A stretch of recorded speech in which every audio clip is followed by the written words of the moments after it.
అందరికీ నమస్కారం. నా ఫేస్బుక్, ఇన్స్టాగ్రాము, యూట్యూబ్ ప్రతి ఒక్కరికి నా యొక్క శిరసవందనములు. అంతేకాకుండా మన వీర జవాన్లకు, మన దేశంలో సరిహద్దులో ఉన్న పాకిస్తాన్ శత్రు దేశాన్ని తరిమి కొట్టిన ప్రతి ఒక్క వీర జవాన్లకు, వాళ్ళ తల్లిదండ్రులకు నా యొక్క పాదాభివందనములు.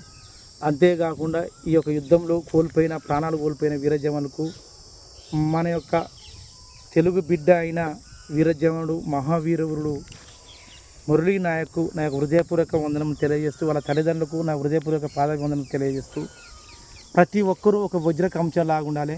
ప్రతి హృదయం గట్టితనంగా గుండె కలిగి ఉండాలి. అలా కలిగినప్పుడే అలాంటి యుద్ధాలు వచ్చినప్పుడు వీర జవాన్లు ఎదిరించే శక్తివంతంగా మారుతారు. అలాంటి బిడ్డలను ఈ యొక్క సృష్టిలో ఉన్న మన దేశంలో ఉన్న దంపతులు కానీ ఒక వీర జవానులను ఒక వీరుని కనాలి. ఆ కనడానికి మన ఆరోగ్యవంతంగా ఉండాలి. అది ఎలా ఉండాలి? మన శరీరంలో సప్తధాతులను మన ప్రపంచంలో సువిశాలంగా అందమైన ఒక నిర్మలాత్మకంగా మన దేశ పరిస్థితి మంచిగా ఉన్నప్పుడు ఆటోమేటిక్గా ఆ ప్రాంతం సస్యశ్యామలంగా ఉంటుంది. ఆ ప్రపంచం మన శరీరం కూడా ఆ విధంగా ఆరోగ్యంగా ఉన్నప్పుడే మనం ఏదైనా సాధించే శక్తి ఉంటుంది. అది ఎలా అవుతుంది?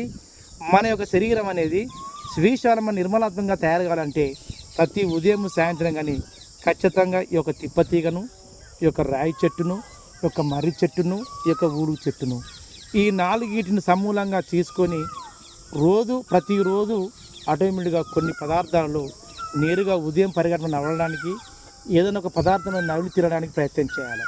ఆ చేసినప్పుడే మన శరీరం వజ్రకవచంలాగా మారి మంచి ఆయుర్వేద అభిమానులుగా లేదంటే ఆయుపట్లాగా అవుతారు.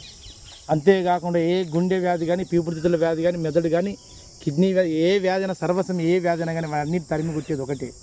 ఈ 4 పదార్థాలు సమభాగాలు చేసుకుని రోజు ఉదయం సాయంత్రం మన ఆహార పదార్థం ముందు కనుక తింటే మనకు ఎలాంటి వ్యాధులు రావు. ఈ జ్యూస్ లాగా వేరే ఒక పాయసంలాగా కషాయలాగా తాగకండి. డైరెక్ట్గా తినడానికి ప్రయత్నం చేయండి.